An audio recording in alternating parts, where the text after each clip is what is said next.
18:50 minutos, arrancamos en otro bloque más de La Resistencia. Coméntanos, Horacio, ¿con qué continuamos?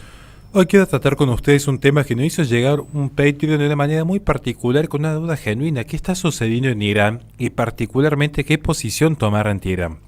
En este sentido, nosotros fomentamos que cada uno pueda tener un espíritu crítico de discernimiento en torno a cómo entender los fenómenos del mundo, pero vamos a tratar de arrojar alguna suerte de premisas, alguna suerte de ideas que permitan entender de manera más acabada el conflicto que parece ser que se ha puesto de moda.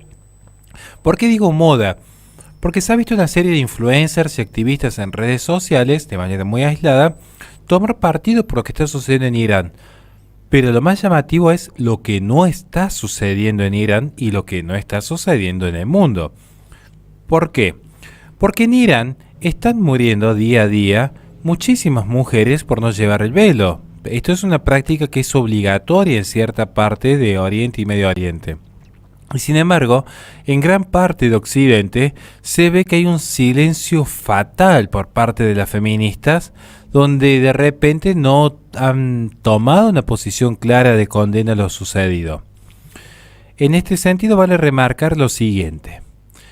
En Irán, lo que es la moral islámica ha permitido establecer una serie de pautas que a ojos del mundo occidental nos resultan una suerte de barbarie, es decir, desde la obligación de tener que utilizar el hijab sin que se pueda ver un solo mechón de pelo, hasta las prohibiciones de caminar en público junto a un varón, el poder usar bicicletas, el poder manejar, el poder bailar en público o cualquier otro tipo de actividad que para gran parte del mundo civilizado nos parece una práctica habitual. Ahora, esto lo que para muchos es un auténtico ataque a las libertades de las mujeres, que para muchos debería despertar el clamor y la ira del feminismo desde Córdoba hasta California, lo cierto es que no ha generado dicha reacción. Lo cierto es que el feminismo en ese sentido se mantiene en silencio y eventualmente algunos activistas parecen haberse hecho eco de esta situación. ¿Por qué se daría este silencio? Creo sinceramente que hay tres grandes razones para exponerlo. Lo que es el miedo, lo que es la preocupación por la propia imagen y por lo que es la complicidad política. Recapitulando entonces el primer factor, el miedo. Y es el miedo esencialmente a lo que muchos consideran los musulmanes, aunque ciertamente, en honor a la verdad, no toda expresión de lo que son los musulmanes condicen dentro de los mismos cánones. Es decir, es como considerar que creyésemos de la misma manera tanto un cristiano evangélico como un católico, como un metodista, como un mormón. Habría discusión allí. Es decir, hay que ser muy preciso en los términos. Sin embargo, mucha gente feminista y no feminista, engloba dentro de lo que es la religión del Islam a todos como si fuese lo mismo un musulmán como cualquier vecino que pudiésemos tener aquí en Argentina a lo que fuese un terrorista yihadista. No es lo mismo, ciertamente. Sin embargo, el miedo sí es real, el miedo está allí. Y en ese sentido se ve que en Europa, al menos, ciertas expresiones de los musulmanes no dudan en atacar a cualquiera que no respete sus normas, sus creencias, su religión, generando incluso guetos donde ya se aplica la Sharia de manera autónoma e independiente a lo que es el Estado en términos de poder formal. Por citar un ejemplo concreto, en Francia los islamitas todavía no están obligando a las mujeres no musulmanas a llevar velo, pero sin embargo, sí mantienen en su Sharia la obligación de que sus propias mujeres dentro del territorio francés estén obligadas a utilizarlo. Entonces, aquí se ve que hay una estrategia muy particular, donde ellos lo que intentan realizar, de acuerdo a grandes analistas del ejército francés, es una suerte de guerra híbrida, utilizar la inmigración sustitutiva, dado que los occidentales no tienen hijos, ellos empezar a repoblar las regiones vacuas que hay en Europa. Por eso creo que es el factor miedo un factor importante. Mucha gente no se anima a expresarse, al menos en Europa donde tiene un contacto directo con las masas más fuertes de los musulmanes, por un miedo genuino. No hay que olvidar lo que sucedió en Francia con la revista Charlie Hebdo.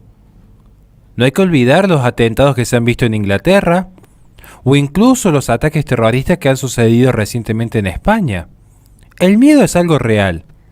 Yo no quiero generalizar en que todos los espacios islamitas sean exactamente iguales, pero sí entender, incluso concediéndole una genuina participación del feminismo, de que es entendible el miedo que tengan algunas de expresarse en contra de las prácticas totalitarias que se están viendo en Irán.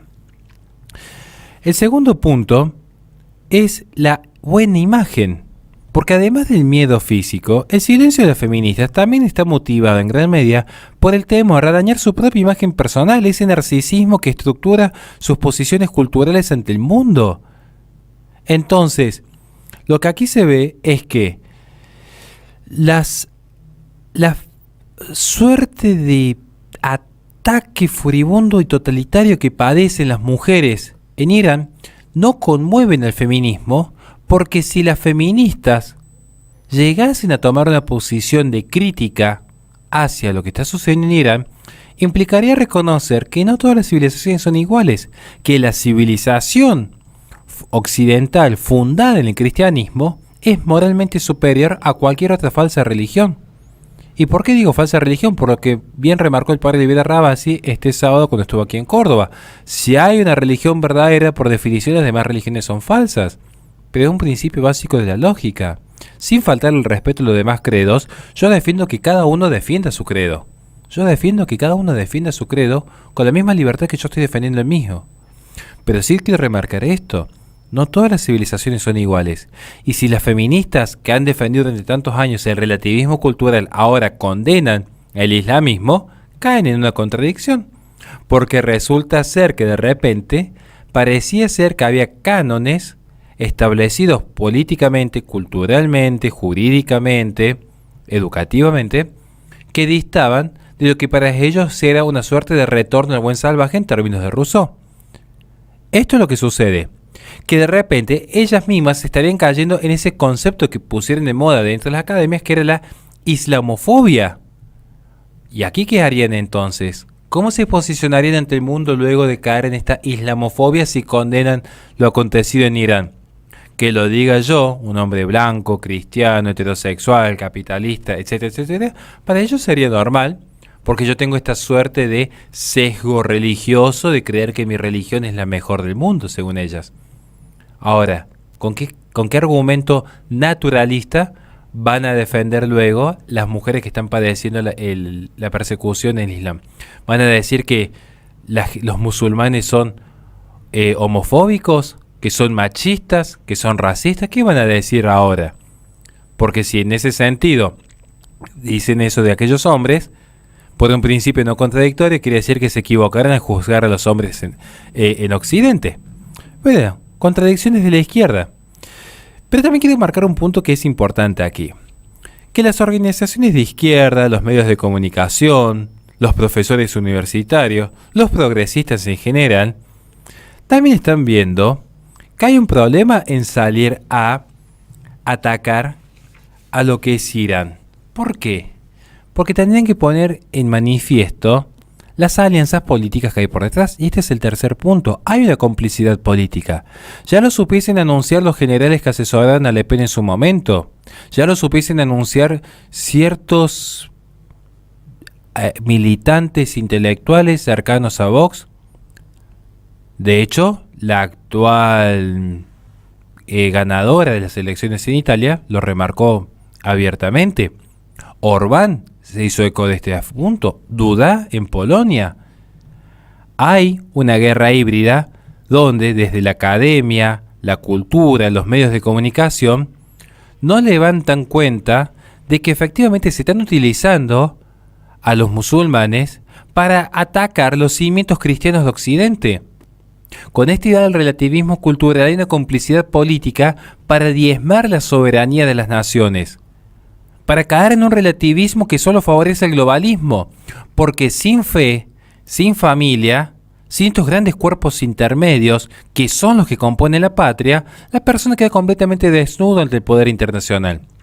Entonces, aquí se está notando esta tendencia a dañar justamente las naciones cristianas de Occidente. Por eso es importante marcar esta alianza política que hay entre feministas e islamitas, que parece una contradicción, porque ciertamente por un lado se florece el miedo a los musulmanes, el miedo a dañar la propia imagen, pero también el miedo a dañar la alianza. Porque la razón es que en Occidente islamitas y feministas han formado una unión en la cual, en nombre de la interseccionalidad de las luchas, el feminismo y el islamismo están hombro con hombro, generando una unidad identitaria en torno a ser víctimas. Víctimas del hombre blanco, heterosexual, capitalista, cristiano de derecha, que le gusta tener hijos, que le gusta ir a misa y que le gusta comerse un buen asado los domingos. Todos son víctimas de este hombre. Esta interseccionalidad de las luchas, que supo muy bien explicar en su momento Pablo Muñoz Iturrieta, que recomiendo enormemente su último libro, genera una innovación conceptual que pretende asociar a todas las víctimas de discriminación dentro de un mismo velo. Los musulmanes son víctimas de la islamofobia y las feministas son víctimas del machismo. Tanto musulmanes como feministas se autoproclaman víctimas ontológicas, víctimas por esencia, víctimas por el racismo, por el sexismo, víctimas por el nacionalismo, van a llegar a decir en algún momento dado. Pero esto es lo que sucede en el mundo del progresismo. La irracionalidad está siempre a flor de piel. Las víctimas reales siguen siendo víctimas. Y no es por una cuestión netamente ideológica como lo plantean. Las víctimas reales por las cuales debería pronunciarse el feminismo son las que se encuentran justamente en naciones no cristianas. Incluso en naciones ateas. Y si no, vayan a ver cómo están las mujeres, para que no quede solo en Irán, cómo están siendo perseguidas las mujeres que deciden profesar una fe en naciones como China. ¿Qué sucedió en la etapa de Stalin con las mujeres? ¿Qué sucedió en la Cuba castrista con las mujeres? Para que veamos que tampoco es que el ateísmo es moralmente superior a la civilización fundada por nuestro Señor Jesucristo. Esto es lo que yo quería traer hoy a colación, explicar 3 razones por las cuales hay un silencio sistemático del feminismo frente a Irán. Nada más, caballeros, y muchísimas gracias. Le recordamos a la gente que este programa se transmite por twitch.tv/la-resistencia, posteriormente sube